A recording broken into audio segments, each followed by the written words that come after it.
We can create amazing businesses. We can serve the world. That part, I wouldn't say it's easy, but the next level of that is actually you still being around 5, 10, 15, in my case, 20 plus years. You have to design certain systems to stay in the game. You have to.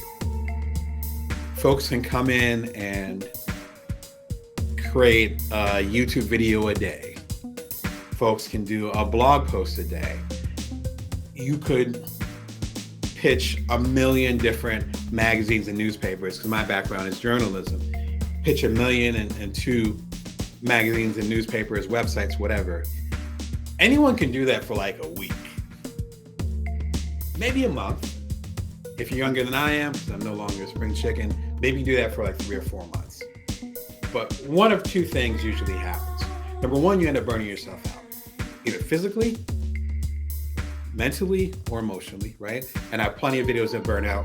Be sure to subscribe at youtube.com/BrownDamon. You can catch all my videos I talk about with burnout, as well as in the recent books, including Career Remix, right? So there's we've talked plenty about burnout over the last couple of years that show's been going.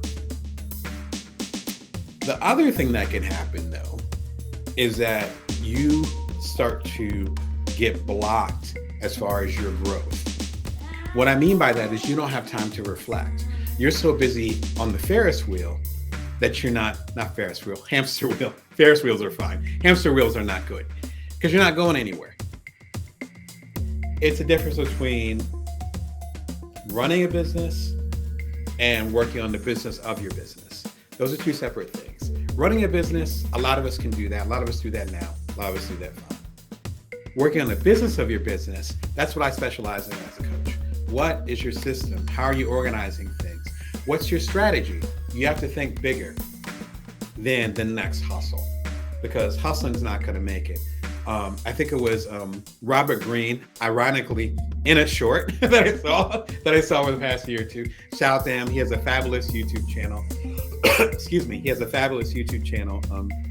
But he's the author of 48 Laws of Power, which I know I have a few of his books somewhere up here. Mastery is one of my favorite ones, but 48 Laws of Power is like the one. And he has a YouTube channel now. And he was talking about that, where people in your 20s, and if you're lucky in your 30s, you can get by on good looks, or at least youth. You can push yourself way too hard because you have the youthful energy and body, you have the stamina. And you're able to get away with things because, you know, if you're in your 20s, no offense to you if you are, there's not that expectation that you know what you're doing. When you get closer to my age, then it's like there's that expectation.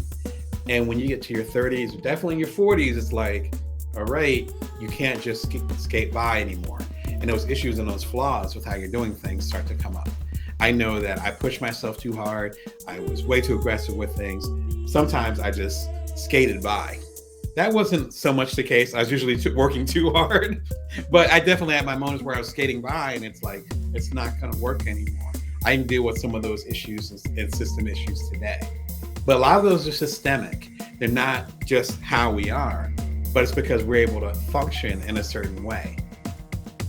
As a coach, what I'm trying to help myself do and help you do is level up and say, is there a way that I can function better?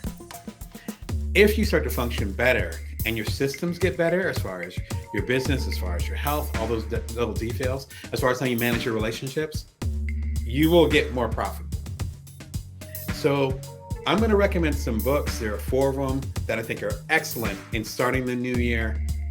And more importantly, they will help you think about the systems as far as how you bring money in, how you show up in your business, and how you can have a business like myself that's still running years, even months are fine. You might be at that point, you're like, I just want to go another month. Let's talk about that. But months, years, in my case, decades into the future. So let's get into it. All right. First book, Everything is Figure Outable by Marie Forleo. I just reorganized my office and I cannot find her copy, but she sent me a signed copy and I got a chance to interview her. There's actually some excerpts of that interview in the new book, Career Remix, again, available everywhere in audiobook form and elsewhere. So I talk and share some of that wisdom from her. Marie Forleo is arguably the Oprah of the internet generation, and great coach.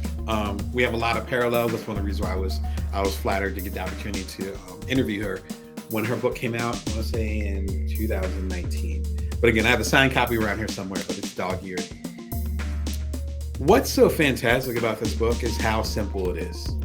And again, her and I are in similar fields, and she has a certain way of just making it accessible that I so admire. It's something that I strive to do every day, because some of the stuff we're talking about, whether it's emotional baggage or personal limitations or issues with how we have unconscious barriers or upper limit problems, as Gay Hendricks would say, the author of The Big Leap. Those things are hidden and weird and hard to explain. But that's literally my coaching practice. And I would say Marie is similar. She has a way of solidifying it in a simple way. She had this great quote in there that she just recently shared, again, in a short. So again, shorts are the stuff right now, just saying. I don't know about next year, but right now they're great. And she said, everything is figure-outable. So if you have a problem, then there's absolutely a solution. If there's no solution, then that means it's a limitation or just a fact of life, like gravity or oxygen, right?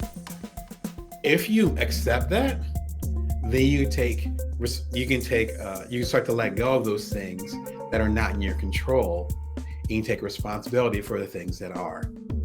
In other words, to quote Seth Godin, it puts us on the hook, but it also takes us off the hook of all those things that I can't control, and get personal for it, that I can't control. Excuse me, for instance, my sinuses and my allergies are bothering me today. I've taken allergy meds and all that stuff. It's a limitation. The weather's funky outside. Even in the desert, we have weird allergy weather stuff and all that stuff. But what I do have control over is having as good as possible of a show for you. If I'm saying that, bro, I think good. Yeah, we'll make it a gooder show. A gooder show for you guys, to make sure I show up as much as possible. You know, I pour some of the good stuff, so I'm able to be there for y'all and you can hear me clearly, and to make sure that I'm fully available for whatever questions or comments, whatever you might have in the live chat. I have control over that. My sinuses and stuff, I can't control the weird weather right now. It's sinus season, or allergy season, not sinus season, allergy season, nothing I can do about that. That immediately takes me out of victim mode. And if you're going to be more profitable in this upcoming year, you really have to sit with how you want to show up in the world, whom you want to serve, and what's in your power. Everything is figure-outable, gets right to the meat of that. And I love it. It's a lot of personal stories in there. If you're familiar with Marie TV, her long-running channel, which again, is a channel that I admire, she talks a little bit about personal stuff, but she doesn't go too far. And this one, the first chapter just blew me away, where she talks about her family, why she's built the way she's built, and it all kind of made sense. She's also from New Jersey, like myself, and there were certain details or certain ways she described things where I felt like I was growing up with her, like I was watching her grow up, and I'm like, oh, that's why she approaches that, and that's why that limitation is important to her, and that's why she's so passionate about it. Oh, it makes sense. So if you're a fan of Marie Forleo, cop it. I'm obviously a fan. But also, if you're trying to figure out what those limitations are and how you can set yourself up right for the upcoming year, please get this book. Again, highly recommended. I have an episode from probably about a year ago that talks about how to reach your goals easier. It actually touches on the next book that I'm going to recommend, but this is also a good pairing. If I could be your book sommelier for the day. This is a good pairing to Everything is Figure-Outable, where it's how to reach your goals easier. Like I talked about at the top of the show, goals should be accessible. Kind of the point of a goal. and they should be relatively simple. The last aspect, though, which I keep hinting at, is it should be something that's under your control. If you have a goal that's not under your control, then you might have to figure it in a different way. I talk about that in this episode. I want to say it's like 12, 13 minutes long. I think it's worth your time. It's a popular episode, at least based on those discussions. Relative to like the complexity of stuff I'm talking about, it's a popular episode. Please go ahead and check it out in the show. Excuse me. All right, the next book I recommend is Upstream by Dan Heath. I've recommended it a couple times. It's become my starter of the year. Shout out to Dan Heath and his brother Chip. And they sometimes do books together about business and decisions and all that. Upstream is extremely simple. Again, you see the pattern here. Extremely simple. Downstream problems are, wow, this is jacked up. I need to fix it. And I need to repair the damage that's already been done. Upstream, if you look at it like a river, is saying, wow, this is going to be a problem next year. And I see a little crest of it right now.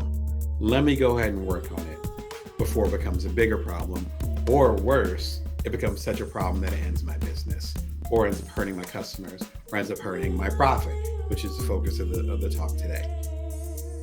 Fantastic book. I don't know why I said she. He gives so many different examples of upstream thinking. One of the challenges with upstream thinking, which is why it's important to talk about things now as far as how you want the new year to be, it's extremely important to work on it not under the guise of pressure. I talked about that at the top of the show where I like to get to the airport early. I like to talk about New Year's plans, on November 30th or whatever. The reasoning behind that is we're not going to think as clearly under pressure. It also gives us time to be objective about whatever our systems are. So for instance, if you know that your money is going to start getting thin by, say, the second quarter of the new year, but you don't actually think about it and sit with it until, say, March 31st, you're going to be in a different mindset than if it's, say, November 30th, and you know your money's going to start getting thin from customers coming in, invoices, seasonal, whatever your business happens to be. It's going to start getting thin on that, in that second quarter of next year. You start working on it now, maybe it won't get thin. That's upstream thinking. The challenge with upstream thinking is that I forget the term, but it's one of my favorite terms. And I read the book and I'm like, I'm going to remember the term, and I always forget the term. But it's this fantastic term that basically says, we don't know the consequences of us making a bad decision when we make good decisions. For instance, let's say I'm driving on the road right now and I say, I'm going to go ahead and leave 10 minutes earlier just to be on the safe side. Maybe 5 minutes after I left, there was an accident on the highway and I wouldn't be able to make that appointment. But I don't know that because I made a cautious, thoughtful, strategic decision and left 10 minutes earlier. I may never know that on some multiverse stuff, kind of like Marvel, right? You don't know. That's why we often don't make these long-term, smart, strategic decisions, because we don't know the impact of us making good ones. Me starting this YouTube channel, it'll be the 2-year anniversary on December 22nd, whatever the winter solstice is. It's gotten me speaking gigs, and I have some of the, in fact, almost all my speaking gigs are available at youtube.com/BrownDamon. A lot of them are recorded, some of them with the visuals. Be sure and check them out. Those speaking gigs, the book opportunities such as the new book, Career Remix, all those things, they might have been spurred on or might have been encouraged, might have been supported by me doing the show and showing up for going on 300 episodes with y'all. But I don't know that because I strategically decided to do the show. So I don't know what I would have lost or those beautiful opportunities I wouldn't have had because I actually did the strategy and made the effort that I was supposed to make. That's why we often don't make good strategic decisions, because we don't know the impact of the good strategic decisions we made because we don't know what would have happened if we didn't make those. Unfortunately, the only way to know that you made a bad strategic decision is when things start to fall apart. Dan Heath's book talks about that, way more articulate than I am, talks about that, how we can show up in a certain way so that we can actually get thanked by our future self for the decisions we're making right now. There are 3, 4, 5 decisions I made over the past week. Some of them were financial investments where I'm like, I'm going to invest in this software. I'm going to go ahead and purchase this. I'm going to commit time to this. Some of them I've already mentioned already. I'm going to do this. I'm going to show up in the metaverse, in the Decentraland, and I'm going to do these videos. And maybe they'll make some type of societal impact. Maybe they won't. But I got this opportunity with the UPS store that if I say no to this and the Decentraland ends up being the next wave, and there's literally millions of people that I can impact by having videos over there, that sounds like a regret to me. That's upstream thinking. Taking enough of a risk to bet on your future self and to protect your future self, rather than saying, I'm going to stick with what I'm doing because this is what I know. And then before you know it, to use an analogy, you're up a creek. You know which creek you'd be up. Highly recommend the book. This one ties right into it. It's one of my favorite episodes of this new season. I want to say this episode came out maybe like a month or 2 ago. One of my favorite episodes. I've shared it with most of my coaching clients. If you all are watching right now, please, if I didn't share it with you, please watch this one. I love this, love this, love this. Plan versus strategy, why a plan is not enough. A plan is not a strategy. You having a plan for the New Year's, that ain't it. No, we need to develop a strategy, and the plan arises from that strategy. We need to develop a strategy, and a plan arises from that strategy. As Customato, famous for being Mike Tyson's trainer, said, everyone has a plan until they get punched in the mouth. A strategy is saying, if these go in these particular directions, I'm going to focus on the left hook, right hook. That's going to be my focus. That's going to be my strategy because this fighter has this particular weakness. I'm not going to torture that analogy anymore, but you understand what I'm saying. Strategy is bigger than that. This video is about 7 minutes long, I think, maybe 8 minutes, definitely less than 10 minutes. Check it out. I think it'll be super helpful as far as you getting to the right mindset to make sure you're ready for the upcoming year. All right. Son of Money by Susan Bradley. I don't think I've ever recommended this book. It's one of my favorite books. This is actually one of my secret weapons. It is so old. It is dog-eared. It is hardcover. I lost the cover. I might have lost the cover during Katrina because I was down there in New Orleans. I might have lost the cover during that. Oh my gosh, was that 17 years ago? Like, I've been reading this book, stays with me. Fantastic book. Again, if you think I'm lying, look at the dog ears. It smells a little bit like mildew, so don't get this copy. I don't even think this edition is around anymore, but I love the book. Shout out to Susan Bradley. I will hold it up, even though I will hold up the spine so you can see what I'm talking about. Otherwise, just a black book. This book is fantastic. It talks about this. Let's say you're working on your little business and suddenly this mega customer comes in. We call them whales. Shout out to Las Vegas, where I live now. This mega customer comes in and was like, hey, that widget that you have, I want to buy 5,000 of them. And you're sitting there like, wow, I usually make about 5 a day. But yeah, let's do it. And they're like, great, send me the invoice, and suddenly you get a boatload of money. Let's say you're a writer and I've been a writer for a long time. You're just getting by, and suddenly you get a deal. And a deal is worth 7 figures. Or in my case, you have a small independent book that comes out, like The Bites of the Entrepreneur, and becomes a top 10 business book on Amazon literally overnight. What do? Son of Money talks about what happens when you get a different echelon of money coming in. This book is important for several different reasons, but I'm going to outline two. The first is that we're often prepared for failure. We are prepared to go get the day job. We're prepared to pull out a credit card if you end up being that desperate. We're prepared to have things fall apart and not be sure what to do with it.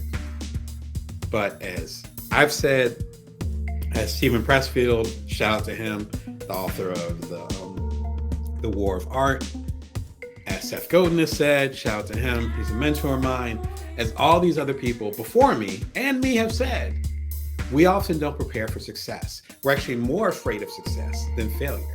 Because failure just means we gotta go back to the shit that we knew before. Success, though, means we need to level up.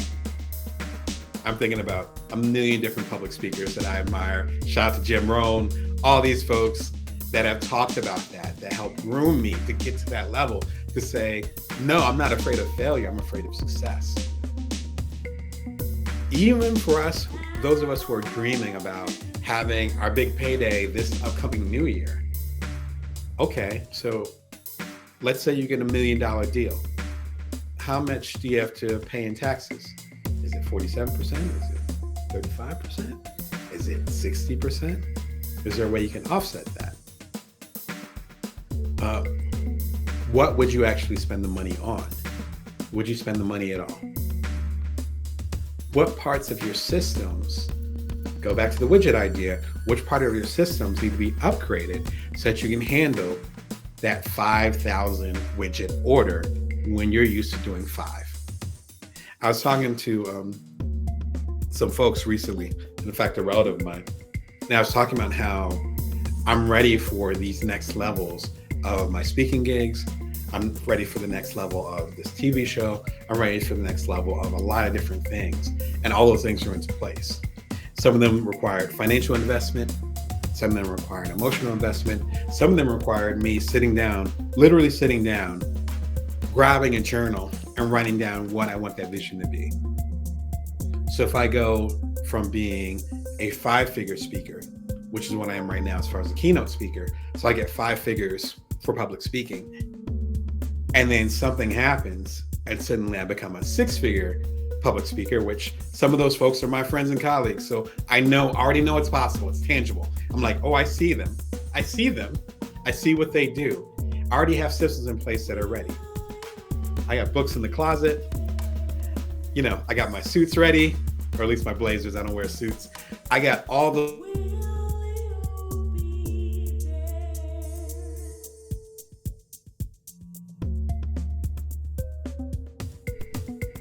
Sorry, lost the connection for a second. Hopefully you guys are still there. Suddenly went blank. Worst nightmare, right? Hopefully y'all are still there. Yeah, it looks like it reconnected. So listen, I've been lucky, and hopefully you'll be too. In fact, I'm making an assumption, maybe you've already been lucky enough, where if you're in the game long enough, these sudden money moments will happen, where you're gonna come out with a product and it's going to become extremely popular, and you end up going to a different financial bracket, and hopefully another tax bracket if it ends up being that much. I had my startup Cuddler, which we ended up launching, bootstrapping back in 2014, became the #1 app in the world twice in 2014, and the beginning of 2015, we ended up selling the business. Was not expecting that. But I've been grinding and looking into the startup world and all those other things for several years. And then it just happened. And suddenly we're on the cover of the Wall Street Journal. Sudden money comes with that. If you're going to be more profitable in this upcoming year, you have to know what you're going to do with that profit. I've already come up with systems, and I keep refining them because I keep learning more and more about money and talk to my wife about money. I'm starting to talk to my kids about money, which is, of course, When you teach someone else, you get a perception as far as what your real view is. So I'm learning from that. So I'm teaching other people about that. I've been a coach for several years now. So we've been talking a lot about money. You got to talk about money if you're going to talk about making an impact in the world. Because if you don't have the money and the resources to keep your business going, then how can you help other people? Money has to be part of the discussion. Period, point blank, end of story. So if you want to make a bigger impact in the world, money often comes with that. If money's going to come with that, you need to start having systems in place as far as what you're going to do with that money. If my salary went 10x suddenly, I'd have a strong idea as far as what I was going to do. I'd be overwhelmed, which this book talks about. Again, shout out to Susan Bradley. But I know and have a strong idea, a strategy as far as what I was going to do. So if you're wishing and pushing and hoping and fighting hard, fighting the good fight, you're in the arena, as Damon Brown talks about, and you're saying, I'm going to crack 6 figures this year. I'm going to crack 7 figures this year, et cetera, et cetera. But you're mentally not equipped for that. As they say, you're not going to make it, or you're going to blow it. I've been in those situations. This book, good place to start. That's my sermon on sudden money. Like I said, I've had it for almost 20 years. Fantastic book. Can't recommend it more. Related to this, about a month ago, did a really short video. It's like 5 minutes. What to do with the financial windfall, 5 money steps to take right now. It addresses some of the stuff in this book and also things that are unique to us as creatives. This book is fantastic because not only is it about creatives and entrepreneurs like ourselves, but also talks about, if you think about like athletes, performers. One quick sidebar on that, and I talk about that in the financial windfall video. Be sure and check it out. If you're making these aspirations, please check out this video. It's like probably the most important one on this list. With the work that a lot of the people that I coach, and perhaps a lot of the work that you do, we tend to get paid in erratic ways, right? So one of my books could sell extremely well. It's usually in 6-month patterns with traditional publishing. So for the first half of such and such year, my book might sell extremely well. And then that second half of the year might sell okay. And then that next half of the year, next 6 months, it might sell great again. I might do a TED Talk and my books and everything. I have t-shirts. This is a Built From Now t-shirt available at damonbrown.net. And my mug, the Bring Your Worth mug and so forth, they might start flying off the shelves because I just did a TED Talk. And then I don't do a TED Talk for a couple years, and suddenly they slow down. Our money is funny and it's cyclical, but we don't actually know the cycle, right? People talk about seasonal money. A lot of us don't have seasonal money. It ends up being cyclical money, but we don't know what the cycle is. We can't necessarily predict it. So I could get a 5-figure check right now, and then that might keep me and my family going.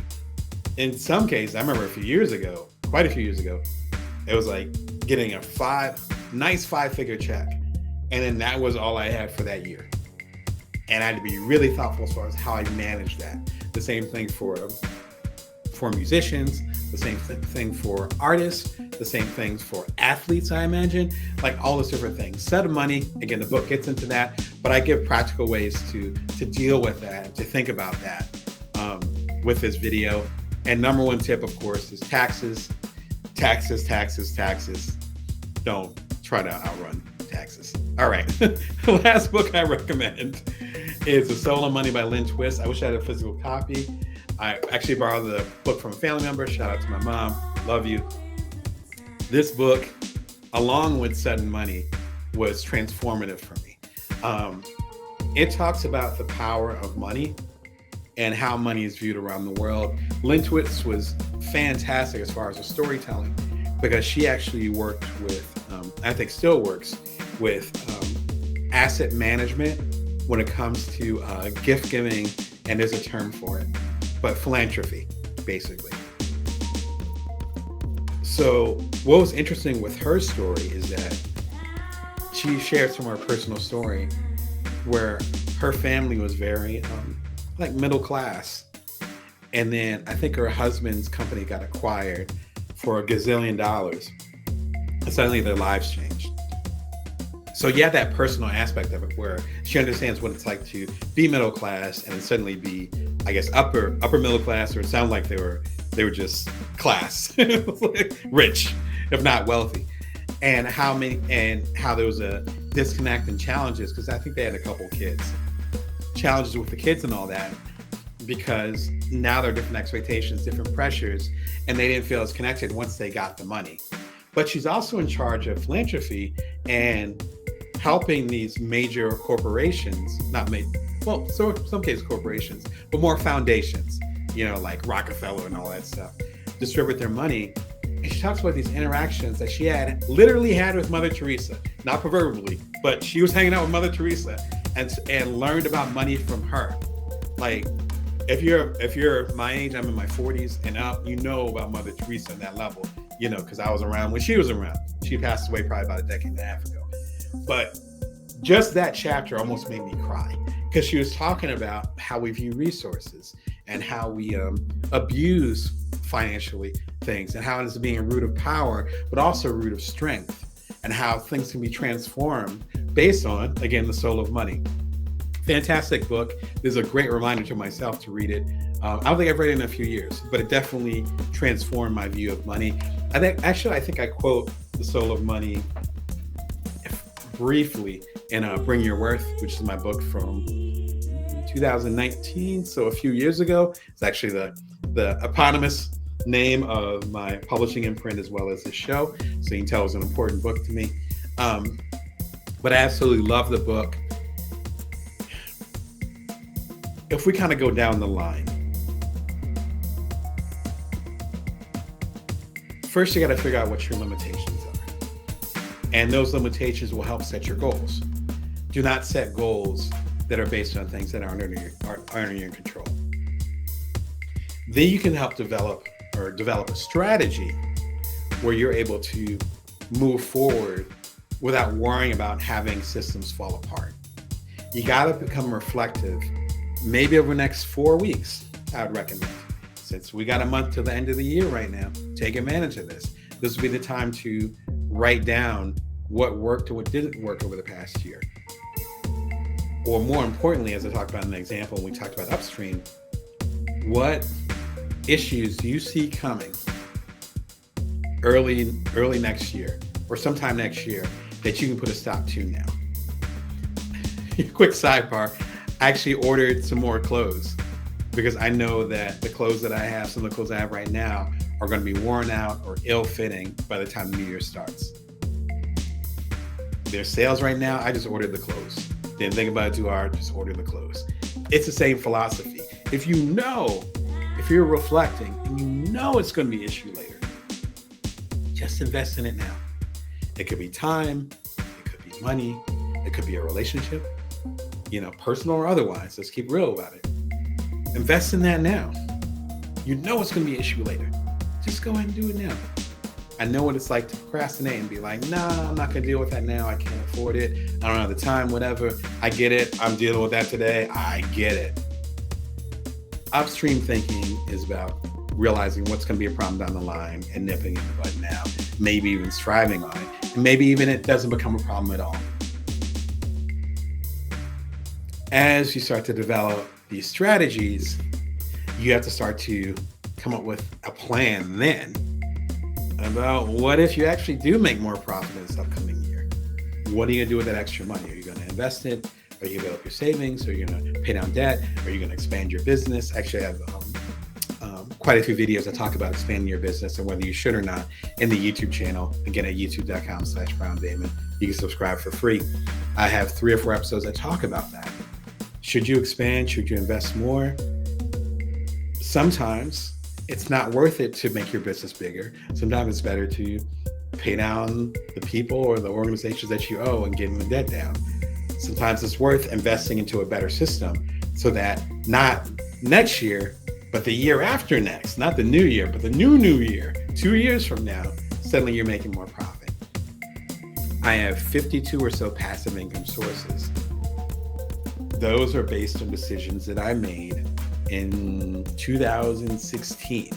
So several years ago, I said, I'm going to leave some of this money on the table and focus on these resources that will give me money while I sleep.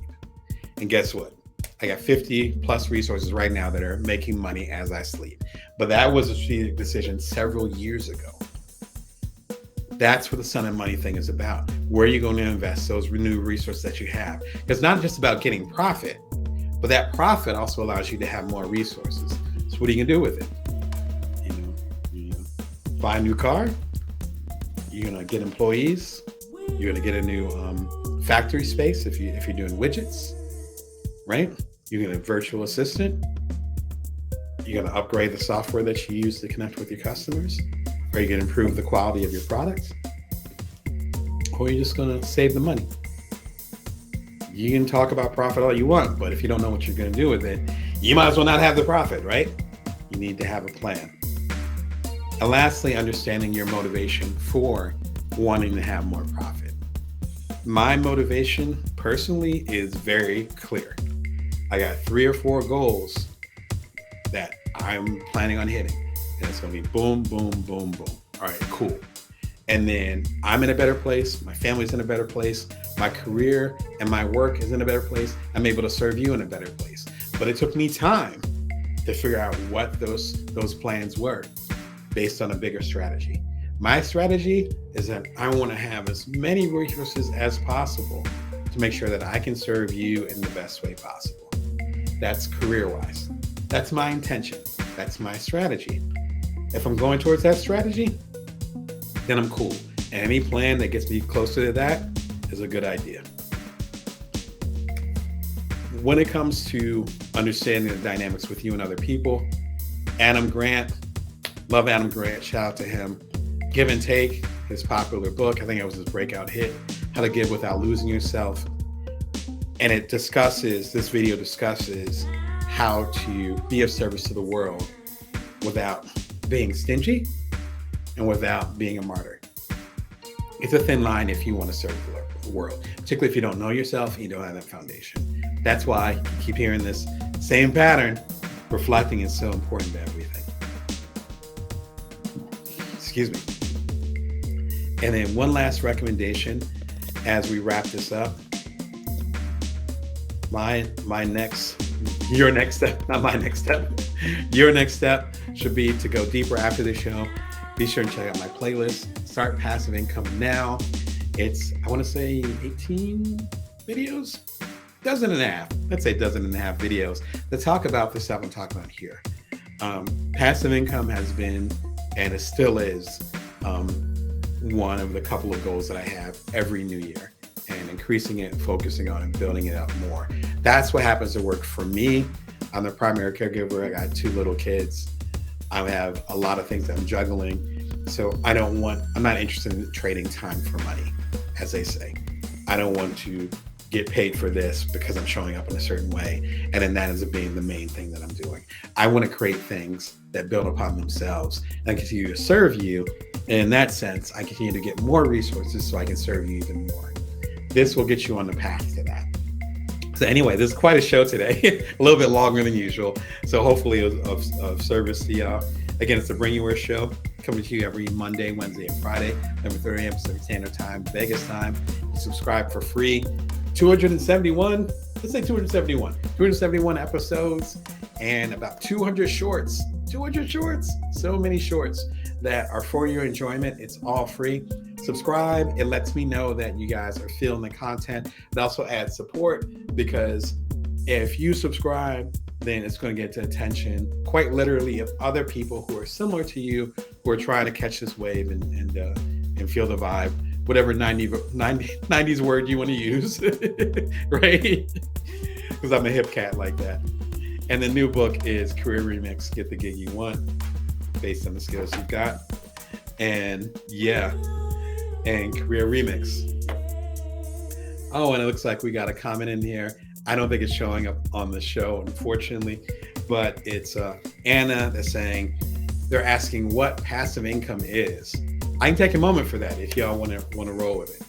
Passive income is you creating or building or making something once, and then you getting paid for it potentially forever.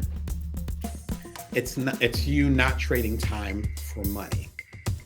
In a traditional job, at least here in America, in a traditional job, we trade time for money. We say, okay, Dame is going to work this hour. Oh, you work this hour? Cool. Here's $10. You're making $10 an hour. If I'm sick, my allergies are going, or I want to spend time with my kids, or I take time off, whatever, Damon doesn't work that hour, Damon doesn't get that $10. Because of that, you're tied to that. So we have that pressure to not get sick, which we're going to get sick. We have that pressure not to take time to rest.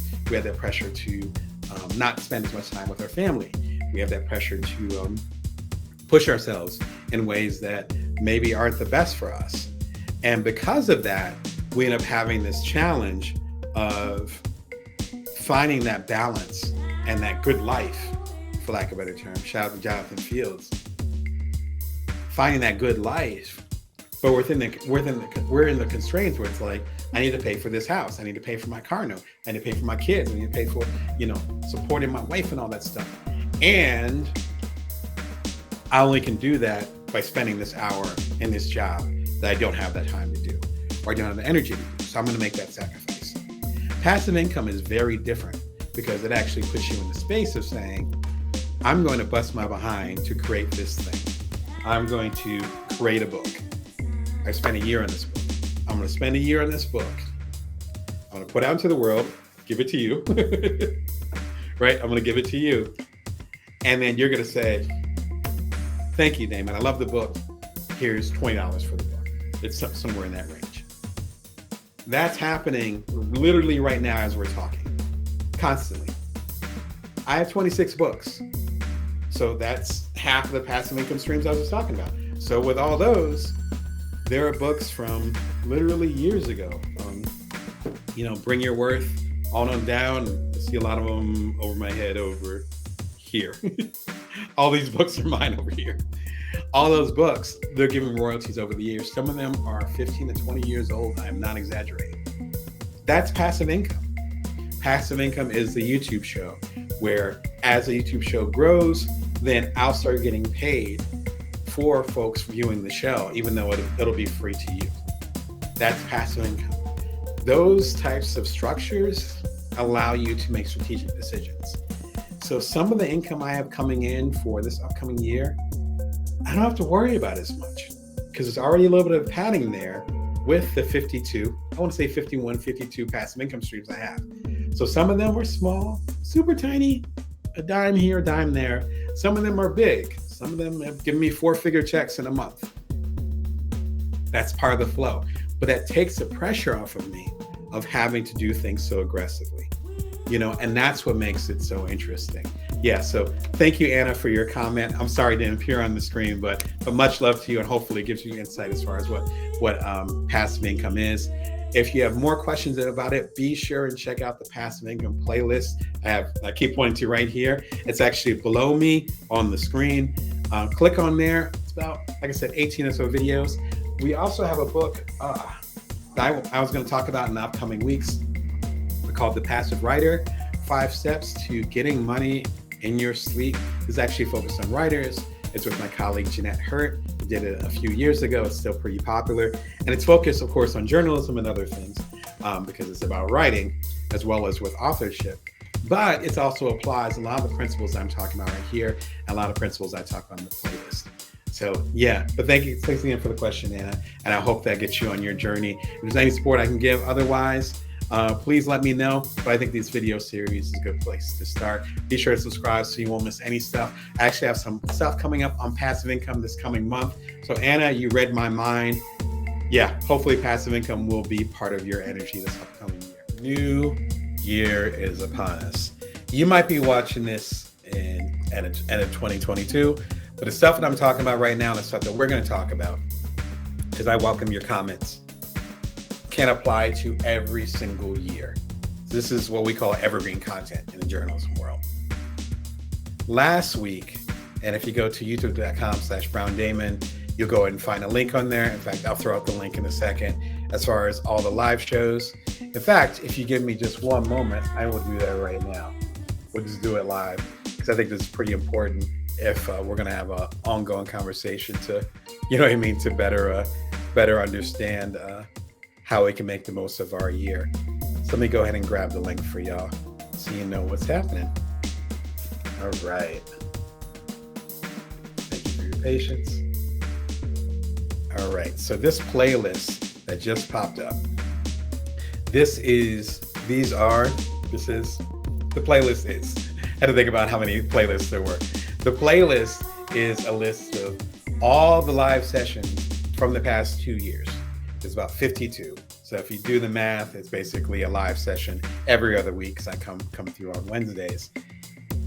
The last live session that we had was talking about how to build more profit in 2023 in this upcoming year. If you click on the playlist right here, you'll see this one. It'll be very meta because we're actually doing a live show right now.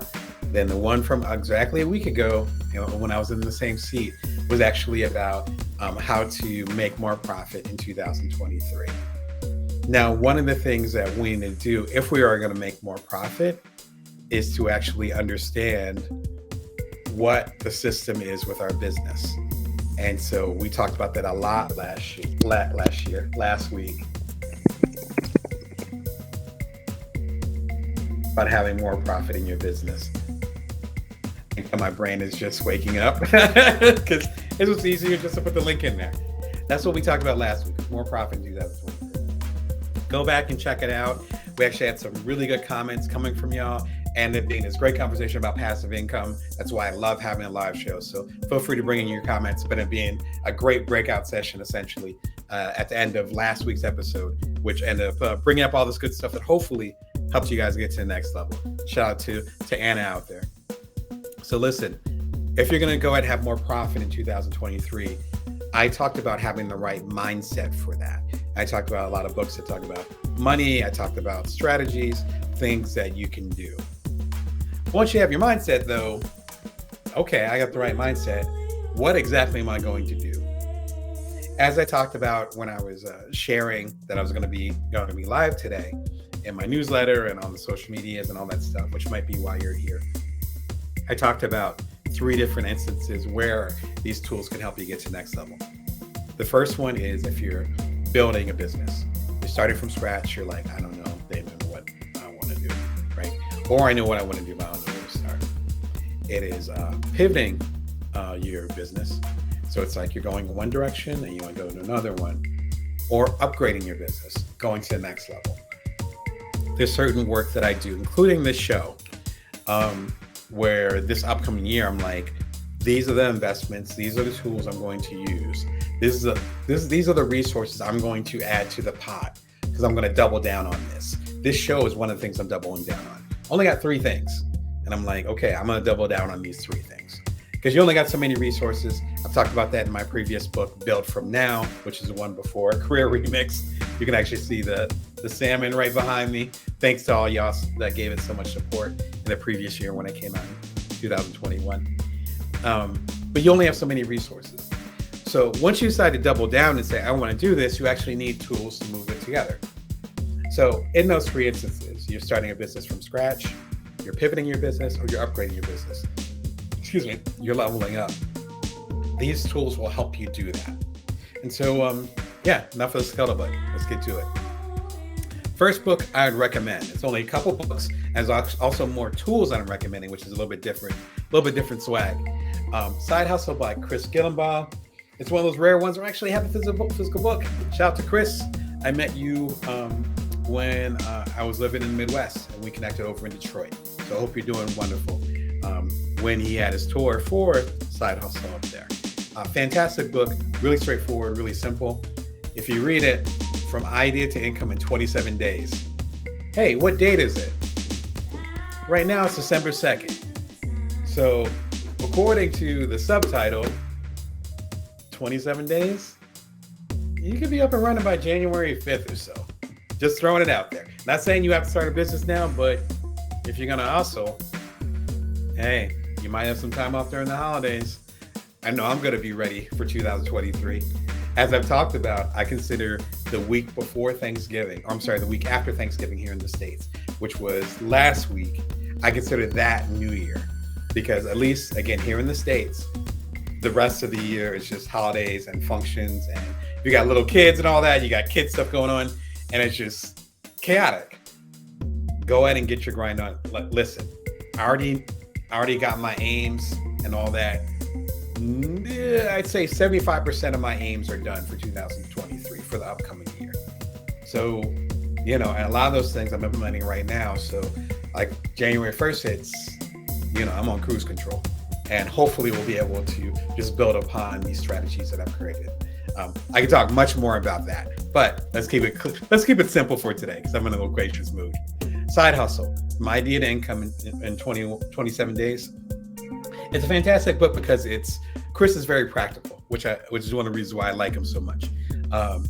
He's done really big things, from the conference Pioneer Nation to his best-selling books, like I think it was $100 Startup was his breakout hit before I even got into entrepreneurship. So I look at him and give him his nod and respects. He's almost like the generation, not age-wise, but as far as work he does, he's a generation above me. You know what I mean? That's right. So stay ready so you don't have to get ready. That's right. So go ahead and build in your stuff and get it going.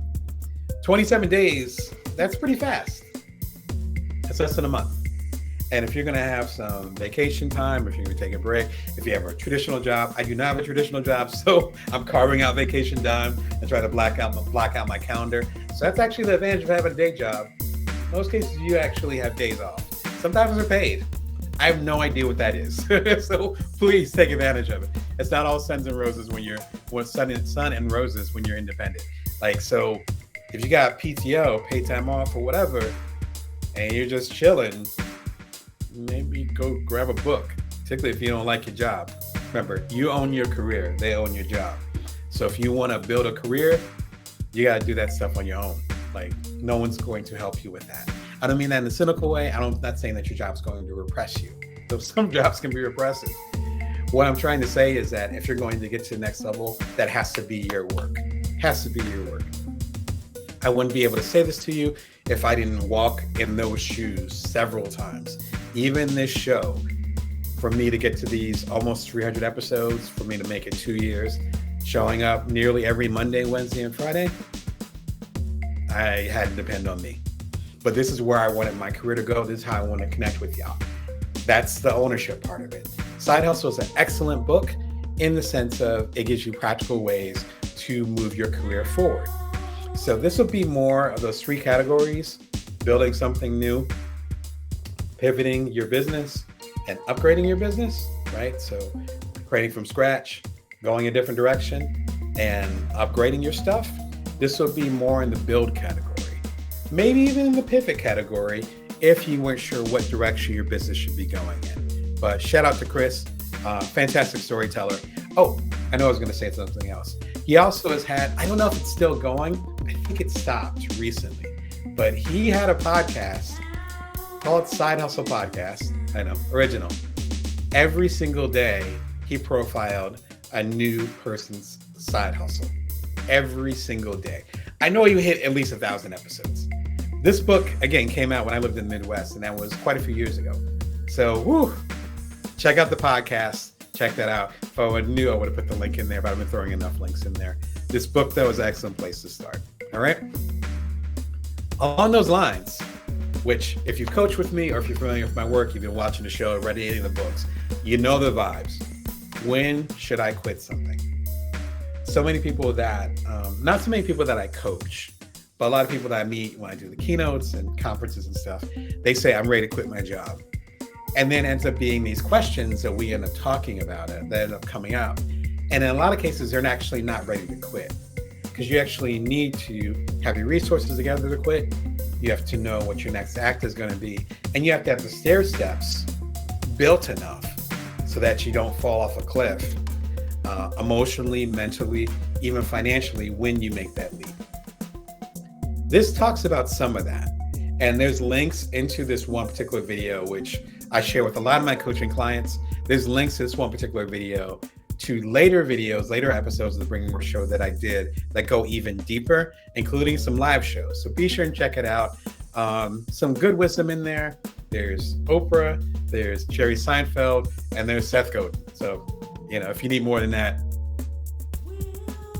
okay. The next one is actually something physical. So there we go. Sorry, my computer's running a little bit slow today, as is my microprocessor upstairs. The next one is the Square reader for contactless and chip. All right, we're getting physical for a second. So I'm not going to charge anything because I'm not going to charge myself. But this is something that is from the folks at Square. Square is old school as heck. Square started to get popular when I live in Silicon Valley. I've now lived in Silicon Valley for more than a decade. So they've been around for a while. You're familiar with Jack Dorsey, probably. He's the co-founder of Square, as well as one of the co-founders of Twitter, and is also the owner of Tidal music service, which goes back to Jay-Z. Funny how that works, because he ended up resurrecting Tidal after it was on the ropes several years ago and turned into a $1 billion company. But that's for another episode. Square allows you to accept payments. Now there's a small Square, which I can dig in right now, but I'm not going to worry about that. It's super tiny. It's like probably about the size of my thumb. And I don't have a really big thumb, about the size of my thumb. And you can swipe a card in there. Really simple. I'll show you the backside. Really simple, swipe a card in there. It worked great for a very long time. It's portable. I used to keep it, I always wear my blazers. Used to keep it in my blazer pocket. So if someone, remember I own my own publishing imprint.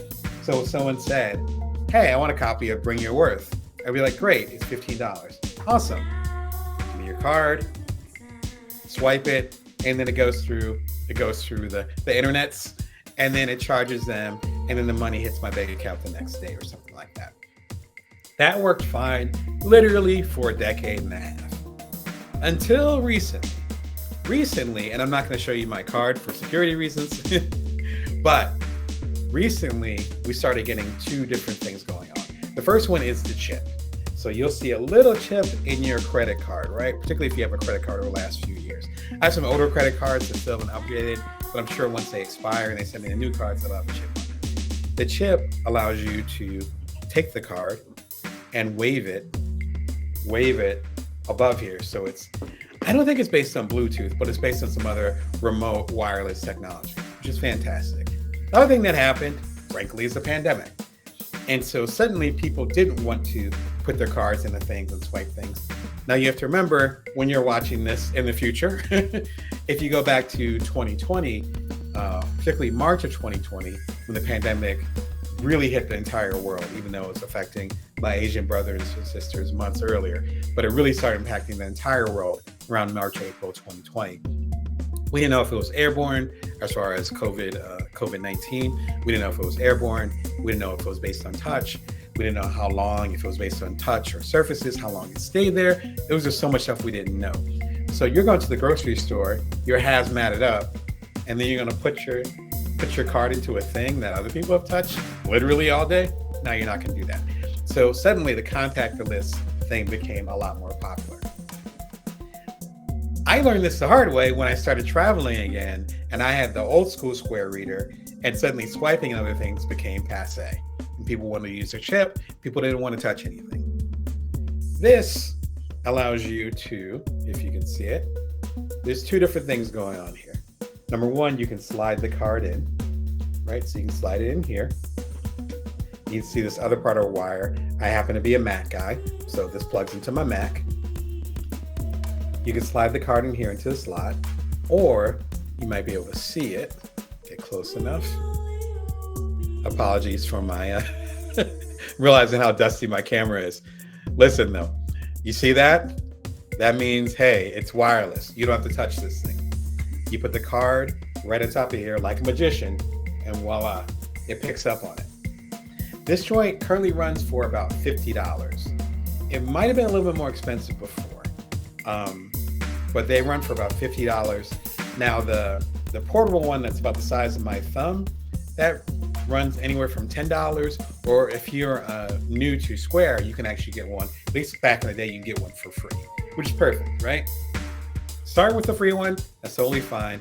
But I gave a link to Amazon. You can also get one through Square itself, but feel free to use the link right here. If you're watching on Amazon itself, on the Amazon Live show, you should see a link. I think it's right below me, highlighting the Square Reader. You get it through Amazon too. Of course, you get the Prime shipping, all that stuff, if you're a member. This is important because the world is changing again. And this might be more relevant this year than any other year. I had a keynote in Benton Harbor over at Lake Michigan University. I have a link actually at youtube.com/Brown Damon. You can actually listen to my keynote. And that's happening. There's other stuff that's happening. There's conversations I'm having right now, or people that I'm following up on, where we're physically going to be all over the place soon. Now, I always wear my mask. That's my vibe. But masked or not, we're going to be traveling again soon. We are going to be moving.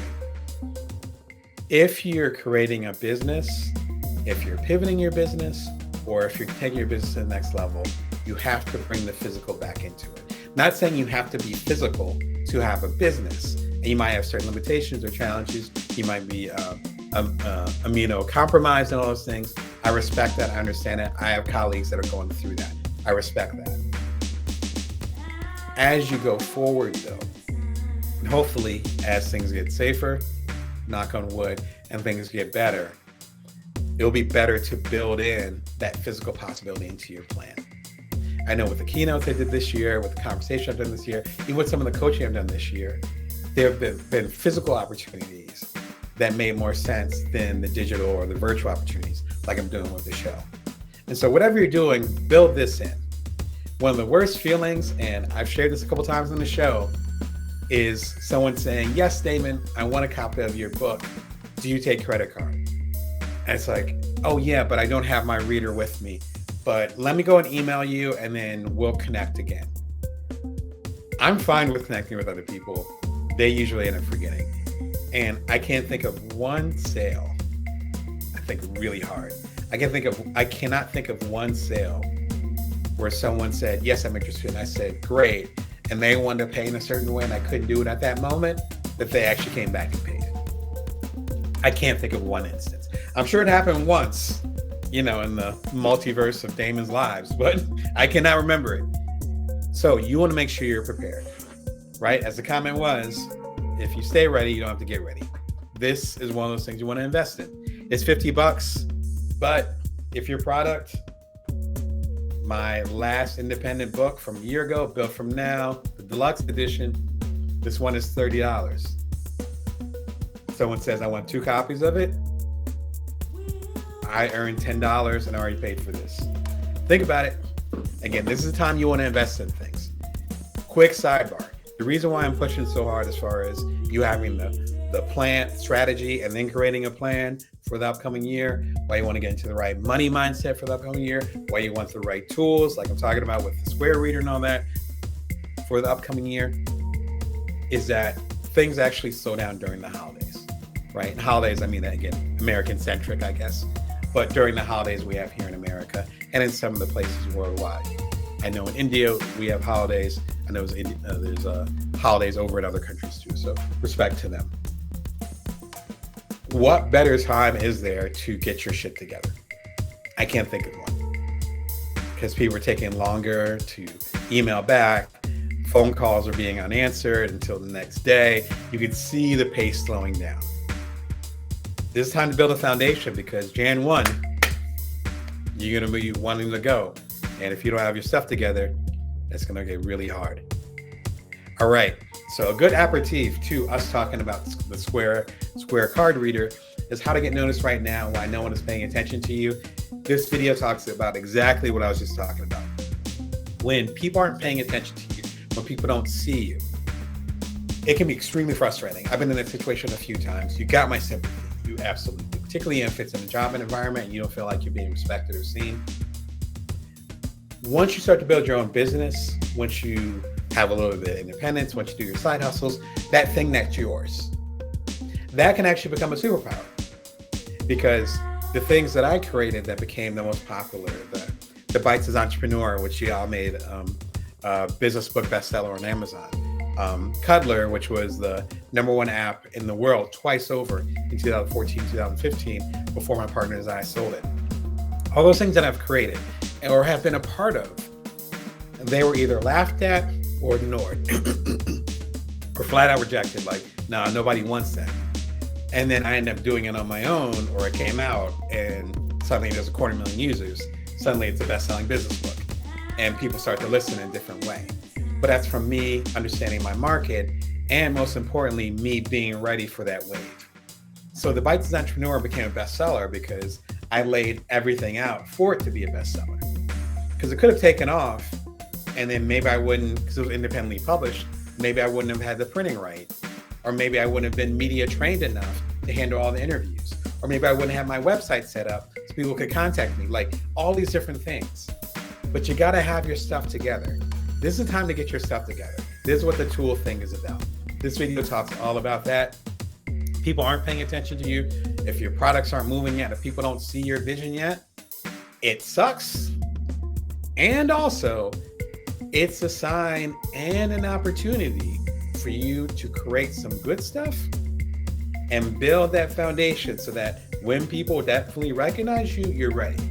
It's almost like, which I talk about, I think I give that analogy in Career Remix, again, the new book, where it's like the lottery winners or the people that want to be lottery winners that say, I can't wait to be a millionaire, but they don't know where the money is going to go. They don't know how much they have to pay in taxes. They don't know what they're going to pay off, assuming they have debt. They don't know which family members they're going to give money to, who they're not going to talk to again. They don't know if they're going to change their number. They don't know if they're going to have a lawyer that's going to go ahead and get the winnings for them, which is possible. You can get a lawyer that will do that for you so that you could be anonymous. I like the anonymous thing myself, but I'm just throwing it out there. Like, they don't think about that. All they say is, I want the money. Okay, you got the money. And a lot of cases they end up blowing it within a year. In most cases, within 5 years, they're in worse financial position than they were before they got the lottery money. Don't be those people. No shots at them. Y'all didn't know. I'm here to say, hey, there's opportunities here. I've had those #1s. I've had those bestsellers. I've been on the TED stage 4 times. You got to be ready for that. Otherwise, it's a wasted opportunity. I could do a whole hour about that, but I'm gonna relax. All right. Another thing I would recommend is the Strikingly website. Strikingly, I've been partnered with them for, I think I've been using Strikingly for 7-8 years, a long time. Shout out to them. I love their work. I love the setup. It allows you to do, at least for me, simple multimedia. I do speaking engagements. I have a coaching practice at damonbrown.net, which is where Strikingly is set up. I sell books, t-shirts, which I'm wearing, mugs, the whole thing.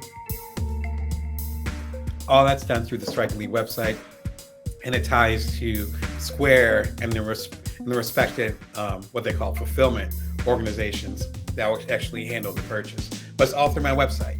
And I made that shift probably about 2 years ago where I was like, you know what? I want damonbrown.net to be the one-shop stop. I don't want you to go to damonbrown.net and they have to go to something.com/XYZ, blah, blah, and then put your credit card in. No, all through Strikingly. So shout out to them. They've been fantastic as far as to work with. There's actually an affiliate link. So I will get a little bit, and then I believe that you will get your first couple of months free, I think. Something like that. But be sure and check them out. I love the work that they do. So again, it's been great. There's all other options like Wix, which is Wix. There's, is it Squarespace? Squarespace is the other option too. Strikingly works well for me, especially since I used to be a programmer. I knew several programming languages. Past tense, because you get rusty if you never use it. But doing all those different types of things. But now I want to focus on other things. So I don't want to do HTML. I don't want to do JavaScript. I love learning. It's just, I'd rather learn about how I can serve y'all. I don't want to learn how to make a paragraph indent on page 8 of my website. Strikingly allows me to avoid all that, but still have it look great. And if there's minor updates I need to do, it's fairly straightforward. I do not need a webmaster. So highly recommend them. This ties into something bigger. one of the scariest things that I saw a few years ago, it's happening less, is me connecting with an entrepreneur, and I get dog-eared, I get bad ears. I start hearing stuff. I'll put it like that. When it's a social thing, particularly people are being social right now, we're coming more out the house, like I said. And someone says, oh yeah, I have a startup or I have a small business. And I'm like, oh, and I get excited because of course this is part of the work that I do. And there are so many of these conversations that I've had and we're excited and all that. I'm like, great, I love check out your website. And they say, well, actually, I have a website. It's facebook.com/blah, blah, blah. And I'm like, no, that's, you don't have a website. No, you don't. No, twitter.com/Brown Damon is not my website. I left Facebook a long time ago, but facebook.com/Brown Damon, whatever, that's not my website. Even my LinkedIn, and I love LinkedIn, excuse me, linkedin.com/in/Brown Damon. That ain't my website either. My website is damonbrown.net. I own the domain, so that means the URL, right? So the link, I own that. That's in my name, in my family's name. It's right there. The service, I use Strikingly. They host it. The content, though, is mine. But I'm paying them to just put it on there, but the content is mine.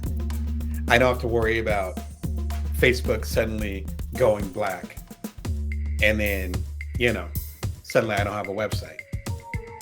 Again, if we go a couple steps back, someone runs into me or someone hears me on my show and it's like, hey, I want 2 copies of Build From Now Deluxe Edition. Remember, it's a salmon, $30 a piece, $60. Thank you, Damon. Cool. Let me go to your website at facebook.com/Brown Damon. Oh, look, Facebook's down. Well, there's that $60. If you want to be in the bigger leagues, if you want to have more profit, which we talked about last week, if you want to up level or level up, I've heard it both ways. We'll call it level up. Shout out to Super Mario Brothers. If you want to level up what you're doing, you need to have the system in place to do so. That means building a business without social media. Now, you might have came this way through LinkedIn, through Twitter, through maybe through Facebook. I'm not on Facebook anymore, but someone else shared it, whatever, which is beautiful. No problem. That's cool. But a lot of y'all are coming through here because of my newsletter at joindamon.me and because of my website at damonbrown.net. You can be watching it live on there. That's a different type of energy. Whatever you build in the upcoming year, do not depend or depend, either way, tomato. Do not depend on social media. If the Cambridge Analytical stuff a few years ago, if issues with Twitter right now and their leadership, I'll leave it at that. If that doesn't scare you enough, let me just be that final push. Do not start a business and depend solely on social media. I have a YouTube channel, obviously, at youtube.com/Brown Damon. This is the Bring Your Worst show every Monday, Wednesday, and Friday. I have every single episode of this show on my various hard drives. I have copies of the audios from these things at other places other than YouTube. So even for me, even though I consider YouTube a partner, and thank you, YouTube, for the great work and helping me build up this show, I'm not dependent on you either. Whatever you create has to be at least partially independent from social media.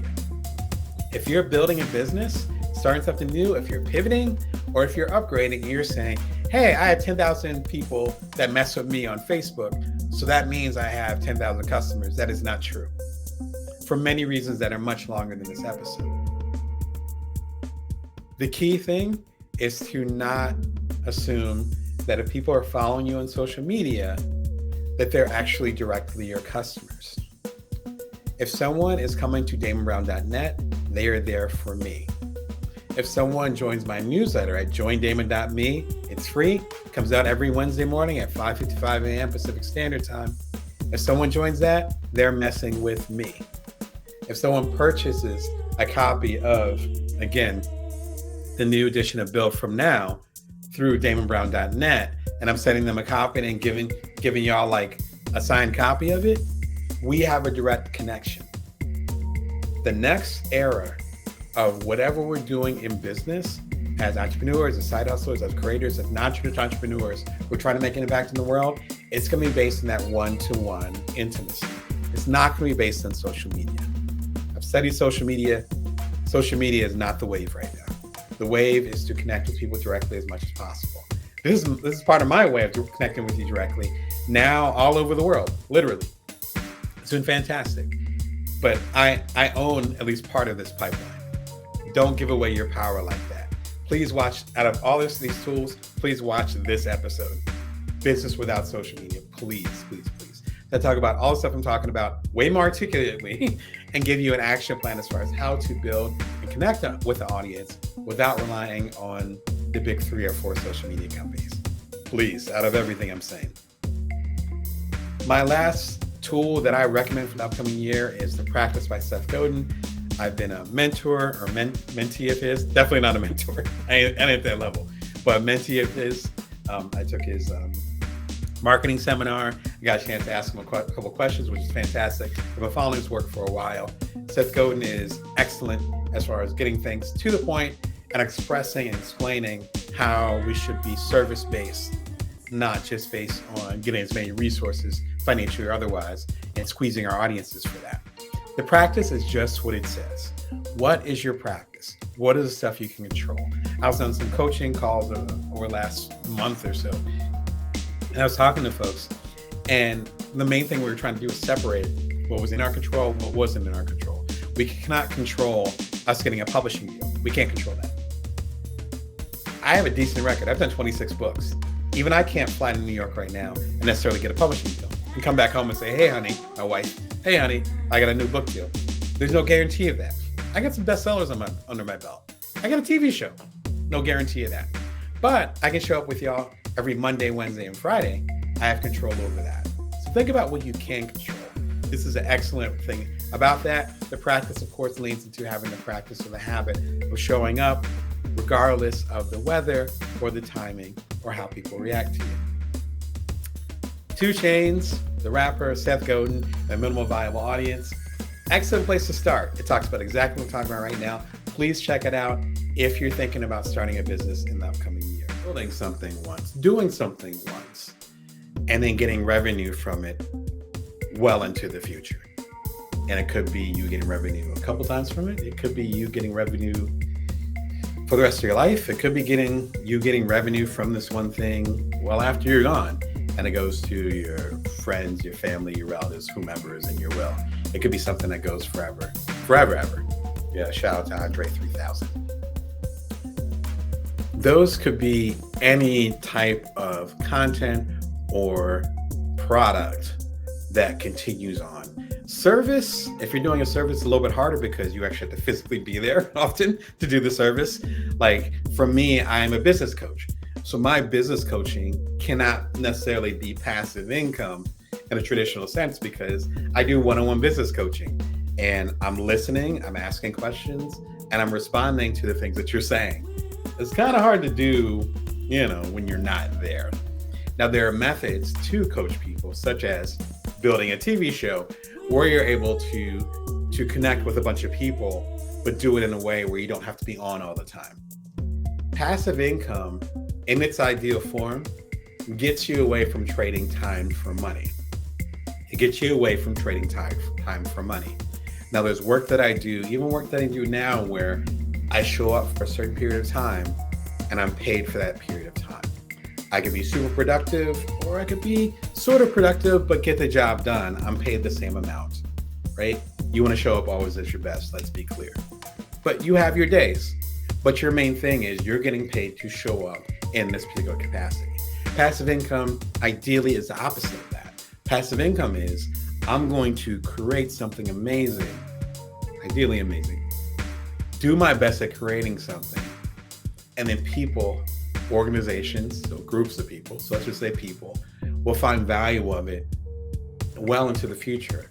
So that literally when I'm taking a nap, when I'm sleeping, when I'm playing with my kids, when I'm spending time with my partner, when I'm out on the road, when I'm traveling, which hopefully I can do some traveling over the holiday season, what have you, those checks are still coming in. I have about 52 or so passive income streams. Some of them are super tiny, like I'm literally talking pennies. And I'll get a little check and it'll be like 12 cents. Not exaggerating, right? I have other passive income streams that could be really big, like into the thousands of dollars, depending on that week, that month, whatever's trending at the time. So this isn't something that is going to be solid throughout in most cases, but it's something that you don't have to work extra at, or at least not much extra at, to have that revenue coming in. Now, obvious example would be the books that I talked about, like Career Remix. Every time y'all buy a copy of the book, I'm getting a royalty statement through Barnes & Noble. Shout out to them. Or a more direct passive income stream, if you want to call it that, is Build From Now, which is my book, previous book. This book, it's $30.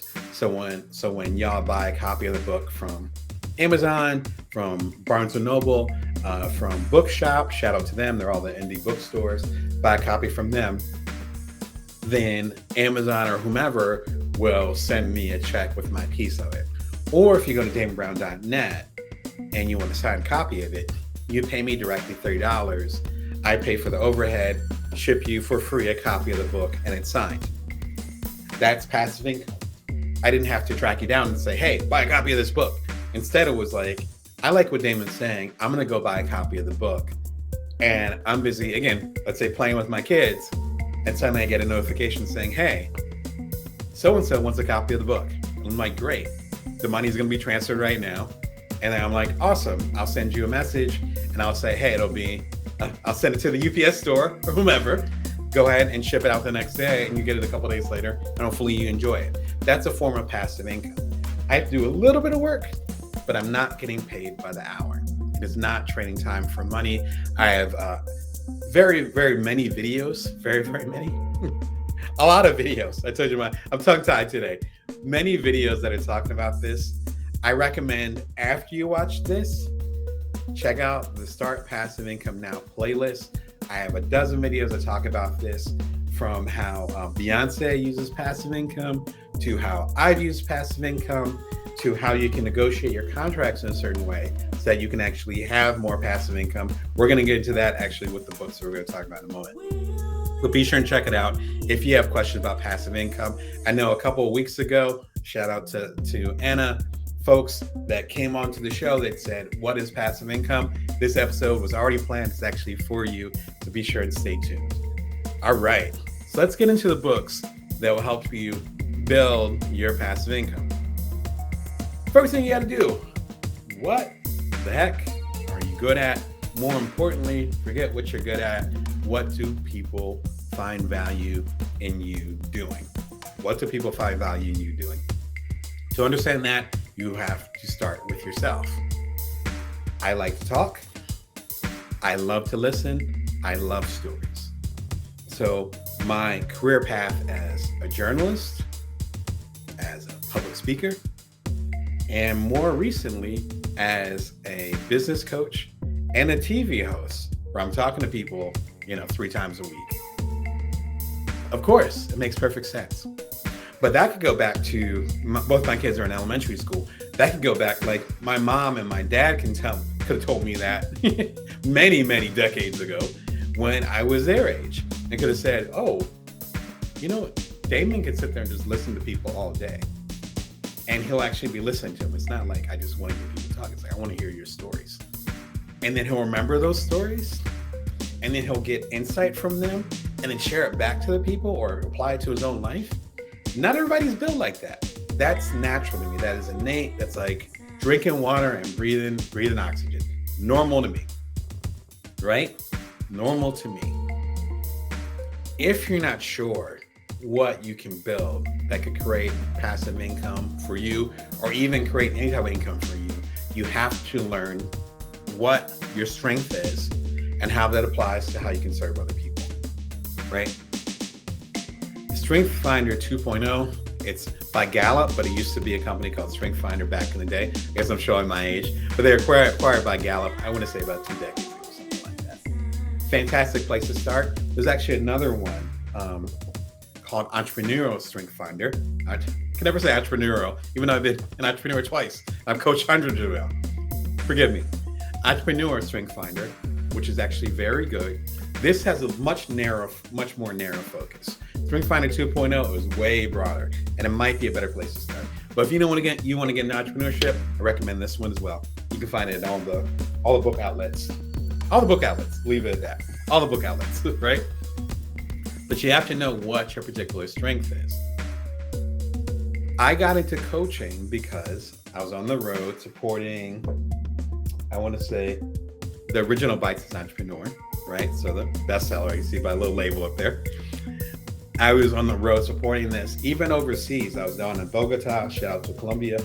Hope you are doing better down there. It's been a little crazy. But I think I was down in Bogota. I was somewhere else. I think I was on the East Coast over in the Carolinas. Like, I was all over the place for a good year or so supporting the Bites as Entrepreneur. And people kept asking me to go out for coffee and if we could talk. And I was confused. I'm not wearing my ring, but I'm married. So I was like, it's obvious I'm not trying to connect with people. But what they were trying to say was that they wanted to be coached. And that's how I learned I needed to get more into the coaching space, right? And it made perfect sense. Yes, exactly. Thank you, right? So you know what's going on with the Strength Finder. I know you know for sure, And so figuring out what exactly you're good at and what your strength is so important, because then that gets applied. My strength is I love talking to people. I love hearing people. That gets applied into what people are asking for, right? I've had, again, a couple 100,000 of y'all come through to watch the Bring Your Worth show. And I've been doing this for a couple years now, but now y'all are really starting to come through. That's a signal that I love doing this show. It's a lot of fun. I'm using other parts of my brain. I've never done a TV show before, so it's new territory for me. If you're familiar with my work, I love new territory. But it wouldn't have mattered as much if y'all didn't say, yes, Damon, that's where you need to be. That's how you can serve us the best. During this pandemic era, you're not able to go on the road anymore. Let's connect on TV. This works for us. Y'all are giving me that signal. In a meta way, this show is actually becoming part of my passive income stream, because as more of y'all come through, as more of you have subscribed, please do subscribe if you haven't subscribed already. If you're enjoying the show and you want to support it, you'll get a little notification whenever a new episode comes in. So thank you for the love and support. As more of y'all subscribe and check out the show, it becomes more of a passive income stream for me. But that's a meta version of what I'm talking about. I know one of my strengths is I can talk to you all day, not a problem. And hopefully I'm listening to y'all as well as I'm talking, if not better. And so the episodes that I'm creating are based on feedback that you're actually giving. You guys are actually part of creating the show. But that's a strength of mine, hearing what people are saying and then being able to turn it around and create something better. That's why I've had like the best-selling books, the hit app that was #1 all around the world. That's my process. I talk and then I listen a lot and then I create something based on what I'm hearing. That's a strength of mine. Not everyone has that strength. You probably have a different strength. This will help you on that journey. And then once you find out what that strength is, then you can start to figure out how people can be served with it. Because again, if I was just talking to a computer or talking to a camera and that was my main intention, then it being a passive income source, I might get lucky with it, but probably not. Instead, what lights you on fire? What gets you going? What is your strength? Again, Strength Finder. How does it apply to the rest of the world? How can you serve other people with that? That's the first step towards creating passive income. A really good companion to this is an interview I did with Jonathan Fields. Shout out to you. Hope you're doing wonderful. He has a book called Sparked. Actually, it's right over my shoulder. You can see it right over there. I'm not even going to grab it. It's right there. right? The colorful book right next to Build From Now. In fact, it came out a few months after Build From Now, if I remember correctly. And he talks about, in this interview, he talks about the system that he created so that you can understand what your value is with what you're interested in and how you serve the world best. Fascinating stuff. That's a really good parallel or companion to you talking about Strength Finder. Strength Finder is pretty old school. This one, I think Spark just came out over the past year. So check it out. I love Jonathan. I love his work, and I can listen to him talk all day. So it was one of the few episodes of the Bring Your More show where I was actually interviewing people, because usually I'm the one being interviewed and I'm sharing it to y'all. This was different. I was actually interviewing Jonathan. It was a fun episode to do. Again, shout out to Jonathan. Thank you for spending the time with me, and thank you for giving some good insight to the audience. All right, the next one is a whopper. I love it, love it, love it. Value-Based Fees by Alan Weiss. What you get is determined by what you negotiate. I don't know who said that. It could have been Alan Weiss, but someone said that. And I think about that all the time. It's not based on your value. It's not always based on your relationship. It's not based on your skill level. It's not based on even what you're giving. It's based on what you're able to share with the person who's making the decision, writing the check, buying or getting your services. I look at it as a partnership. Talk about that in Bring Your Worth. That's tenet number 3 on the back. Everything is a partnership.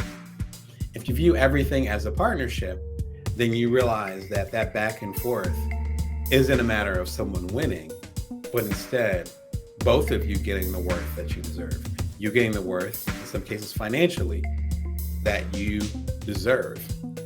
And the other person or the organization getting the services that they need to get to the next level. In my case, it's business coaching, it's consulting, it's editorial, whether it's writing or other types of editorial work, and it's public speaking. Those are kind of my 4 areas. And every negotiation, every discussion, from me talking to the biggest newspapers and magazines in the world to me chatting with an upstart entrepreneur who has 2 little kids at home, who's trying to get their stuff off the ground, it's all the same. How am I showing up and how am I serving this other person? But for me to serve them effectively, I also need the resources to do that.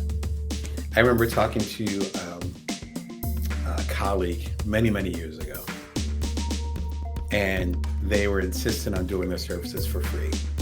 But they were also complaining that they were burning out and they weren't sure how they could sustain themselves. For me, and we had a tough conversation, they decided to go in a different direction, which sounds like you're doing all right now. So blessings to them. For me, I never want to have that discussion with a colleague or anybody else. And it's not from a place of shame at all. It's more from a place of whatever work I'm doing, whether it's the hourly work, which again, I do some hourly work, so there's nothing wrong with that, to the passive income that I create. Whatever I'm putting out there, if it's not actually sustaining me, then there's something off with the resources and the pricing of it. And it might be the audience I'm speaking with. It might be the time that I put into it versus what I'm getting paid for it. Or I've found that this is the most common thing. I'm afraid that if I charge what I actually need, that I'm not going to get any business. Alan's work gets to the heart of this. He's a generation or 2 older than me, so I'm guessing he's in his 80s.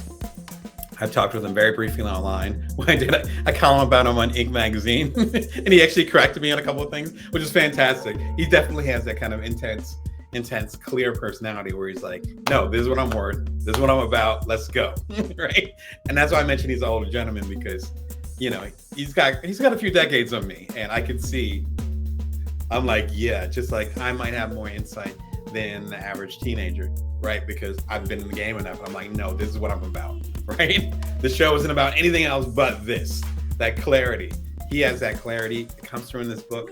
This book is probably about 3, 4, 5. Oh my gosh, I keep doing years. Probably like 6 years old, 7 years old. No, actually older than that. Yeah, I got some stories behind this book. And for the sake of time, I'm going to skip that story because I can tell stories all day. I'm definitely in that mood. The short version of it is that this book is ridiculously expensive. This book, no matter which format you get it in, is going to be about $50 to $60. But wait, there's more. When I was in the situation I was in, I was negotiating something. I went and bought this book because I negotiated, and I am positive I was able to at least 3 or 4x what I negotiated. And it was a big check. So it wasn't, it wasn't me going, oh, I'm going to get $100. Let me try to get 400. It was like, no, this was a multiple. It was nice money. And obviously that automatically paid for all that good stuff, right? Yes, absolutely. It is absolutely worth rereading. And in fact, now that I'm bringing it up on the show, and thank you for that suggestion, I will read it too. It is a fantastic book. It is relatively short, but it is dense, as we say in the publishing world. So I want to say the book is like probably the size of Bring Your Work. It's pretty small. I have it on Kindle, but I needed that book right away. And sure enough, I think there might have been a sale. I think I might have paid $40 for it instead of $60. I got some type of discount, and I was like, oh my gosh. And I was watching my money at the time too. And I was like, all right, if I'm negotiating this, I think it was 5-figure. If I'm negotiating this 5-figure deal, and I'm paying $40 for this joint, am I gonna get my money back? And I was like, even if I get like a little bit more, I'm gonna get the money back. And that's the nice thing about books. You own the books forever, right? Went for it, had to look back. Fantastic book. I recommend the book to a lot of my clients, my organizational clients, as well as strictly my independent clients like myself. If you're running your own business and you're working with big organizations, you gotta know how to negotiate. This pairs really well with one of my most popular episodes I've done this year. 3 reasons why you shouldn't sign a contract. It sounds cynical, but I keep 100% real in there. When you give your goods or your services, you're sometimes trading that time for money, but you're also giving the power of something you created, often from scratch. If you're a writer, if you're a public speaker, like those things didn't exist. Realize that, like you made that. It came from your head, fully formed like Athena, came out. And you're giving it to an organization or a person. If your contract's not right, they own that joint. You can't give it to somebody else. Sometimes you can't take credit for it anymore. And what they gave you, as they say nowadays, what they gave you was a bag. They give you some money. I was talking to a coaching client earlier this week, and I was saying that's the problem with looking at the money of it. Someone could give you, let's say, $10,000, but they own the rights to all the stuff that you've done and worked hard on for the past, let's say, year. You got the $10,000. Fantastic. $10,000 is a great amount of money. I'm not going to turn away $10,000. That said, that $10,000 is going to go away. And it could be to your house, your mortgage, it could be to your kids. It could slowly go away because of inflation, right? Whole other topic, but you know where I'm going. It could go away because you decide to do a down payment on a new car, a really fancy car, right? Haven't bought a car in a while, but I don't think $10,000 would buy a car nowadays, right? Eventually it's gonna, your electric bill, your clothes, whatever, it's going to go away. Your intellectual property, though, we call it IP. Again, you'll learn more about that in this episode. That's forever unless you sign a bad contract or you sell it. I own the rights, Library of Congress, to all my books, including the bestsellers. That's in my family until I decide it's not in my family, or myself or other people in my family after I'm gone make decisions to either sell it or they sign a bad contract. That's how much power it is in the shit that we create. We need to recognize it. That's literally what the entire book, Bring Your Worth, was about. The little tiny book I just showed you, that's literally what this whole book is about. Bring Your Worth, and the TV show, Bring Your Worth, is about knowing what you're bringing to the table. If we don't know what you're bringing to the table, then you'd be like, yes, I need $1,000 right now. Been there, not judging you. But know what you're getting into. That $10,000 bag, back to the proverbial idea, that $10,000 bag that you get right now, eventually that money is going to be in your IRA. It's the end of the year, so thinking about IRAs. But in your IRA for your retirement account, it's going to be maybe investing into something. Like, there's nothing wrong with that. But that money isn't stagnant. And in a lot of cases, it's going to be going away in little bits and pieces of us just living our lives. The secret, though, is that we can always earn more money. If we're healthy, knock on hard wood, if we're healthy and we have a certain skill that has value in the marketplace, it has value to other people, there's ways we can make money. A hustler is always going to find a way to make money, right? I mean that in the best connotation possible. I'm a hustler myself. I always find a way. That's because I know my skills and I know how it applies to the market. In other words, if someone's offering you a nice bag, there's probably going to be other opportunities for people to offer you a nice bag too.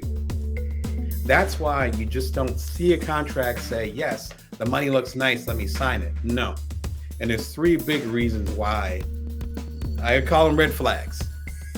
For you to pause before you sign a contract, please, out of this whole thing, watch this episode. The last part about it, which the next book I talk about, we'll talk about that a little bit more.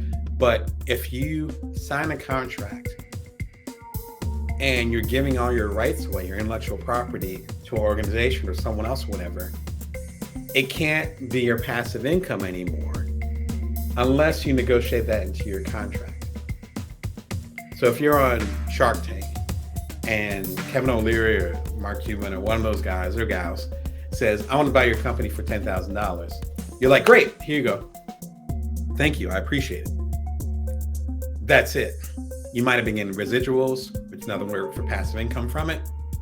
That's done.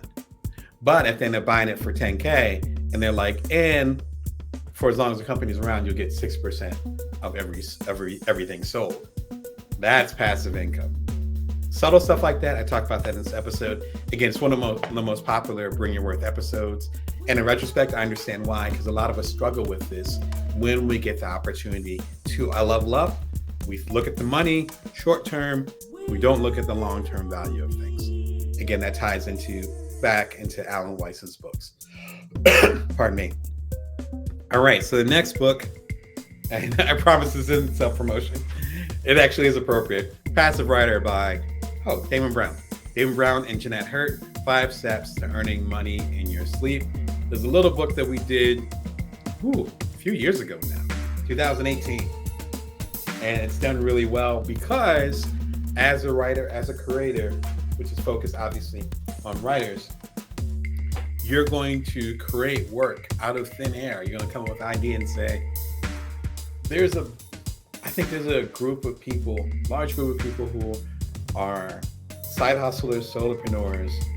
I think I'll call them non-traditional entrepreneurs who are doing cool shit, but they don't pattern match what everyone else looks like in Silicon Valley, and most of them aren't even in Silicon Valley.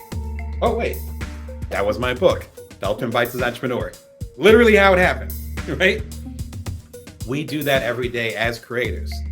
And it could be you coming up with new products. Some people that I coach actually make things.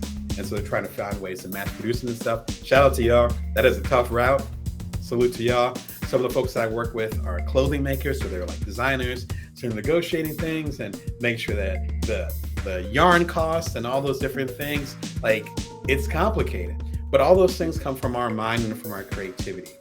If we're going to take this route and be professional creatives, we have to understand, number one, what we're giving away when we sign a contract. We're always giving something when we sign a contract. It's what we're giving away. Nothing wrong with that. You're giving something. That's why you're getting the money. What we're giving away. And secondly, what we're keeping and how we can create work and negotiate work that will sustain us even when we're not working.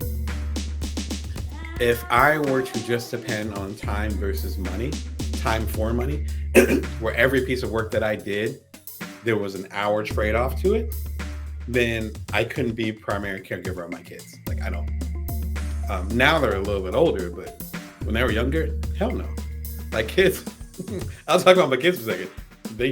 They take up, it's almost like slime. They take up as much space as they can.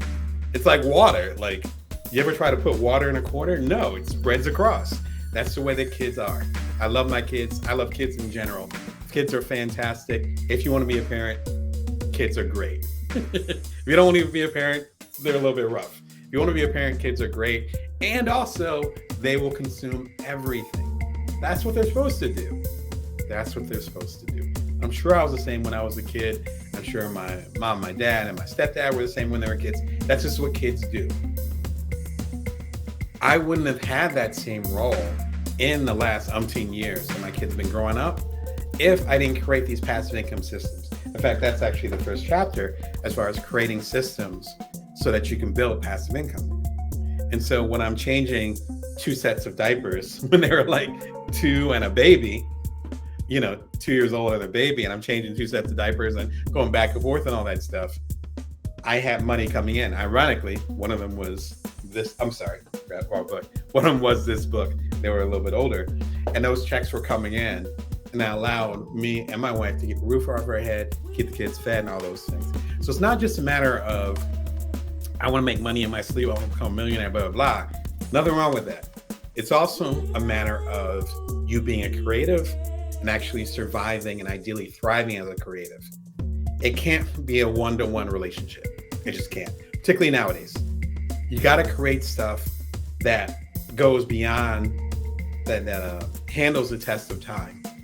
And if you have stuff that handles the test of time well, then you should be compensated for it. That's what this book is all about. And probably next to the contract video, this will be the episode that you should absolutely watch. The contract video I just talked about, really, really important. This will be, if you can only watch one episode, this will be your second choice. Why is passive income important? Super simple. I went over a little bit of that in my rant that I just did, but it breaks down what passive income is, why it matters, and more importantly, why it should be an absolute priority for you as a creator. The last one is Tranquil by Tuesday by Laura Vanderkam. Shout out to Laura. Hope you're doing well. There's a new book from Laura Vanderkam. You might be familiar with her work. She's basically the time maven. She's able to help you maximize your time and reframe your view of time. And I think she would agree with me with my assessment of her work, where it's not a matter of finding more time. It drives me crazy when people say that. I'm sure it drives her extra crazy because this is her specialty. You can't really find more time. We got 24 hours. It's around noon. Looking for a clock. Yeah, it's around noon. What time is my show? It's around noon here in Las Vegas. In 12 hours, it's going to be midnight.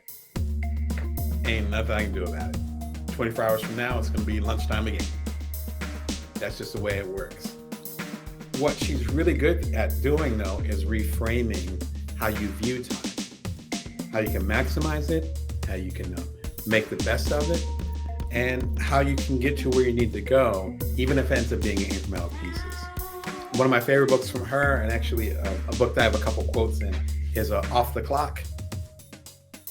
Feel less busy while getting more done. Is a few years old. I want to say it's dope. It was about 6 years old because she actually interviewed me for the book while I was cradling my second son, and my second son is in soccer now. So it was a few years back. This is a favorite of mine too. Despite even I would say, despite me even being here, such a fantastic little book. But Tranquility by Tuesday, sorry, for your Amazon viewers. So now it's highlighted. Tranquility by Tuesday is her actually taking a look, basically taking you behind the scenes and saying, these are how people implemented these time strategies. So almost like with her being similar to me as far as being a coach, it's almost like a time management coach take you behind the scenes and saying, this is how it changes people's lives. Her previous books, including Off the Clock, were more about talking to people. And again, I was honored to be one of the people quoted who had figured out how to manage their time effectively and be productive in a certain way where they didn't burn themselves out. Sounds familiar, right? That's one of the reasons why Laura and I connected. Her new book feels a little bit different because she's actually taking so-called people who are normal or people who are struggling with their time challenges and saying, hey, come with me. Let's go ahead and get y'all right in the process of doing that. So I think there's almost like a level of realism and terra firma, like a concreteness about it, because I think the strategies that she's going towards with this book are probably even more applicable than our previous books. So her book just came out. I'm just getting to it now, but her work is really fascinating. She also has a TED Talk too. She spoke at TED Women down in New Orleans. I'd already moved from New Orleans, so unfortunately I didn't catch the talk. But it's one of the most popular TEDx talks that I think is on the channel. So be sure to check out that too. Just do a Google search for Laura Vanderkam and you'll find all the good stuff. What's applicable to this? Applicable. So need to work on my words today. Episode I did a year and a half ago. So weird to say that. How to organize your life right now. And it's so important to figure out what your priorities are going to be. This episode, it's one of the old school episodes that's gotten really popular in recent months. I talk about a simple principle that you can apply to figure out what your priorities are. It's super simple. All I do is talk about the principle. I would say the episode is like 5 minutes long. And a lot of y'all have really gotten into it. If you haven't watched it yet, be sure to watch it. With the people that I coach, and even with myself, I have a lot of stuff I'm trying to figure out this week, just because it's the end of the year. Now, I'll be doing some work for the next few weeks as we wrap up the year, but I know a lot of people are going to be off. So there's things that I need to get done now because I need other people's responses to it, or they need that to wrap up their year. So I've even been using this technique and saying, okay, what's my priority? Where am I going? And so forth. The thing with passive income, this will be my final thought on this, is that it shouldn't be something that's hard. Whatever you're doing, whether it's a product or a service, it shouldn't be so much of a stretch where it becomes a burden. Now, writing a book is hard, very hard. Done it 26 times. But it's never a burden for me, ever. And so those passive income streams from those 26 or so books, they're not a burden. There's not a heaviness to them. Your passive income, going all the way back to the top, remember, it's based on your particular skill set and how it can serve other people. If it's serving other people will gobble it up. It's kind of the way it works. It's not more complicated than that.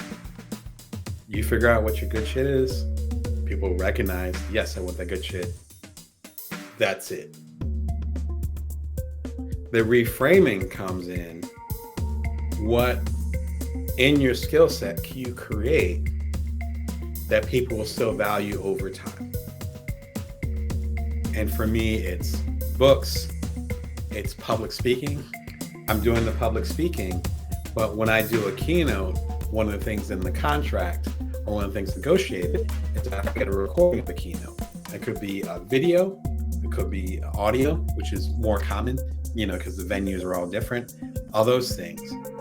And then I'm able to share that keynote with y'all, whether it's in one of my audiobooks. All my audiobooks have, almost all of them have bonus keynotes that are related to it. So it's just extra hour, 2 hours of content on top of the 10-hour audiobook, whatever it is. You guys, if it's video, y'all, most of my keynotes are actually available on this show at youtube.com/BrownDamon. You subscribe for free. Definitely subscribe if you're feeling the content and you want to support. That becomes part of my passive income strategy. So as they say, I got the bag for the keynote. Thank you very much. But then that keynote that's recorded becomes passive income through the audiobooks, which I get royalties from.